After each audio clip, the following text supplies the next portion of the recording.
Hello! In today's video, I'm going to teach you a very important thing for customer service, and this is called the last approach. So let's get started. Let's talk a little bit about what customer service is.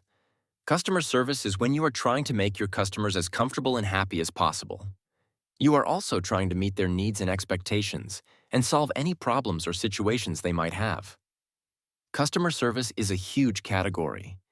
There are many different jobs where you use customer service. For example, if you work in a hotel as a clerk in the lobby or as a bellhop, you will be using customer service. If you work in a restaurant as a server or a hostess, you will be using customer service. If you are the manager of a store, you will be using customer service. Even if you work in a business or a hospital, you will still be using customer service. So, pretty much any time you are dealing with people from the public and they are customers and you are trying to help them, you are doing customer service. So, there are many different problems that a customer might have. What are some examples of these problems? Can you think of anything a customer might face? Maybe somebody was charged too much for something. Maybe they are in a store and the lineups are too long. Perhaps a customer is at a hotel and they are unhappy because the Wi-Fi isn't working or their bed is uncomfortable. There are so many different problems customers might encounter at various types of businesses. In this video, I'm going to teach you what to do when a customer has a problem. A very easy method to use when handling a customer's issue is called the last approach. What does it stand for? Well, if a customer has a problem, the first thing you should do is listen to their problem. The next step is to apologize, then solve their problem, and finally, thank them. So, listen, apologize, solve, and thank. In this video, we are going to explore expressions you can use to show you are listening, phrases to apologize, ways to solve problems effectively, and the best ways to thank your customers.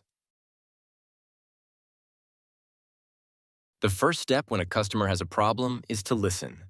The very first thing you should do is find out what the problem is.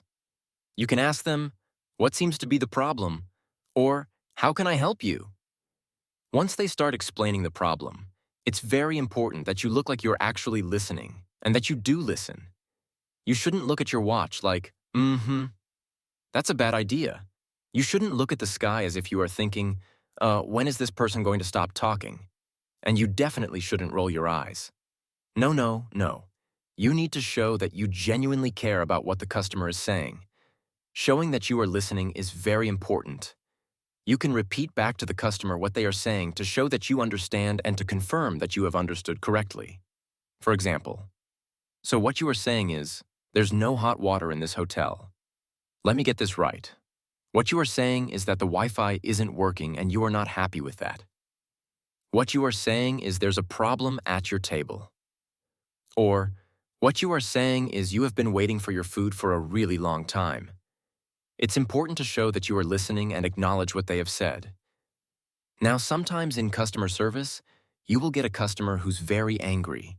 Maybe they start swearing or using very bad language.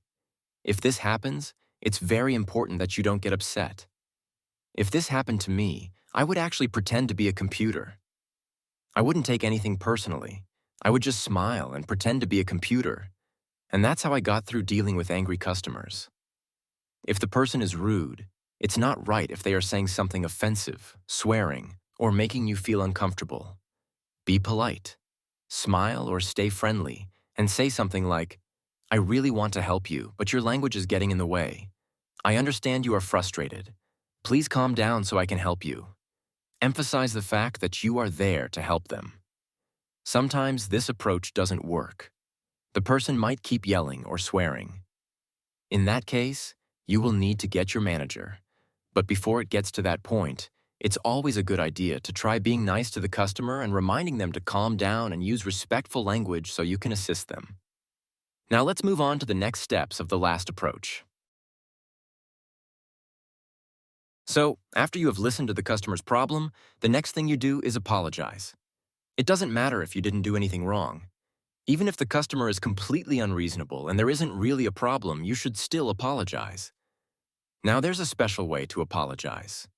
You don't say it's your fault. What you say is, I'm sorry you have had a bad experience. This doesn't put the blame on anybody. You are not saying, we made a mistake. No, you are simply saying, I'm sorry you had a bad experience. This is a very important thing to do. Don't take the blame. Just say, I'm sorry you have had a bad experience.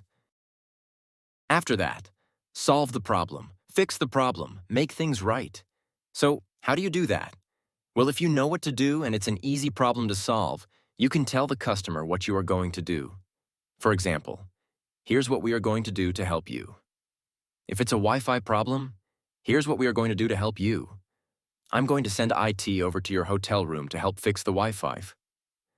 Now, sometimes there are problems where the customer explains the issue, and you don't know what to do. You have no idea how to fix their problem. In that case, a good solution is to get your manager or supervisor involved. You can be honest. If you don't know what to do, you can say, I'm not sure how to resolve this situation, or let me check with my manager, or let me check with my supervisor. If you are unsure, it's always best to get someone who knows what to do. Finally, very, very important, you have now listened, apologized, and solved the issue. The final thing you need to do is thank the customer. Thank you for letting us know about the situation. We appreciate it.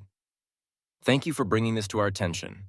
It's very important to thank the customer and end on a positive, friendly note, because you want the customer to come back. So, what are the 4 steps, again, to good customer service when a customer has a problem? First, you listen. Next, you apologize. Then, you solve. And finally, you thank the person. So, listen, apologize, solve, and thank will help you handle most customer service problems. It's a very good way to organize yourself, help customers, and make them feel comfortable and happy. Thank you so much for watching. I hope you found these tips on delivering excellent customer service helpful. If you enjoyed this video or learned something new, don't forget to give it a thumbs up and subscribe for more valuable insights. And if you have any customer service experiences or additional tips to share, drop them in the comments below. I'd love to hear from you. Remember, great customer service makes all the difference. See you in the next video.